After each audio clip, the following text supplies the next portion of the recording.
It's been nearly a year since students have had the option of online learning due to the pandemic. The distractions of home learning are causing some students to fall behind, but educators believe in learning loss can be made up. CBS 4's Rocio Villalobos tells us where a local district is seeing the greatest struggle and what their plans are to help.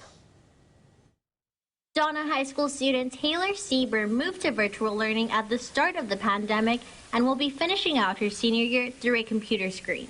I kind of mentally prepared myself for it. I think I keep telling myself, like, eventually it's going to go back to normal. So I'm kind of just having a little bit of a positive attitude towards it. As the only child at home, she says that the distractions haven't been too bad, but not having hands-on learning for certain subjects has been the greatest challenge. That's the best way that I do it, to get it out of the way. I do the hardest things first. So math has been something that I'm just prioritizing a lot more than the other subjects that I know I'll just do good at. Taylor is on track for graduation with a plan for college, but throughout the country, rates of failure are surging. We've seen a decline when it comes to the, I guess, what we want our students to be as far as the reading levels and also the math levels. It's not where we want it to be. It's not like where we are used to. At DISD, about 15% of students are back on campus for traditional learning. Dr. Azaiz says failure rates are highest among high schoolers, but it's mostly elementary students returning, which he's happy to see. Our elementary, especially the lower grades, if they fell a year behind or 2 years behind, and they're not reading on or above grade level by third grade, that could be a problem that a student may carry for many more years, right? Donna had to rush to move to virtual learning at the start of the pandemic and worked quickly to get each student a Chromebook or iPad and set up Wi-Fi towers. This year has been a lot better in terms of resources, in terms of the preparation, and also accessibility. And it's not only students falling behind or with connectivity issues returning.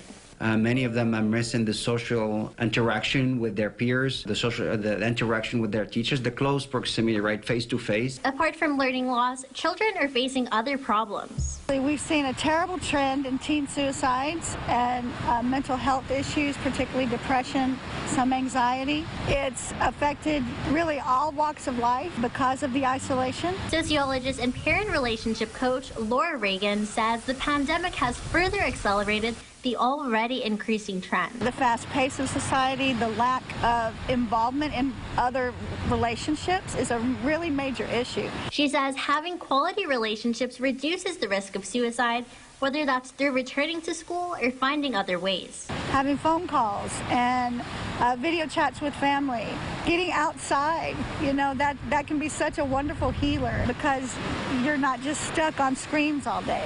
Limiting screen times, having online communities. And while more students are failing, she believes they can catch up. From a sociological point of view, education happens your entire life. You're a lifelong learner, and if you're delayed by a year, then you look at that over the long haul. As more vaccines are administered, Dr. Aziz is feeling optimistic. So we can little by little resume the normal instruction, the normal way of delivering instruction, right?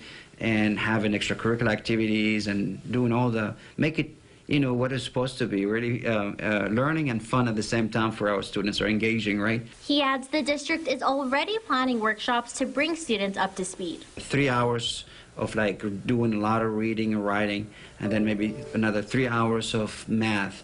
And again, the idea is to see where they're at. We'll do some pre-screening and see where they're at. Look at what gaps they may have, and then work on those gaps, right, to fix them. In her final months of high school, Taylor is looking forward to relaxing a bit ahead of starting college, by which time she is hopeful for an in-person learning opportunity. And for students still struggling online, she shares what's helped her. Like having your due dates down, having your assignments down, having a to-do list every day, having structure, because I think that's what we're missing is structure. So if we have more structure in our life, I think it would go a lot more smoother. Working for you and Donna, Rocio Villalobos.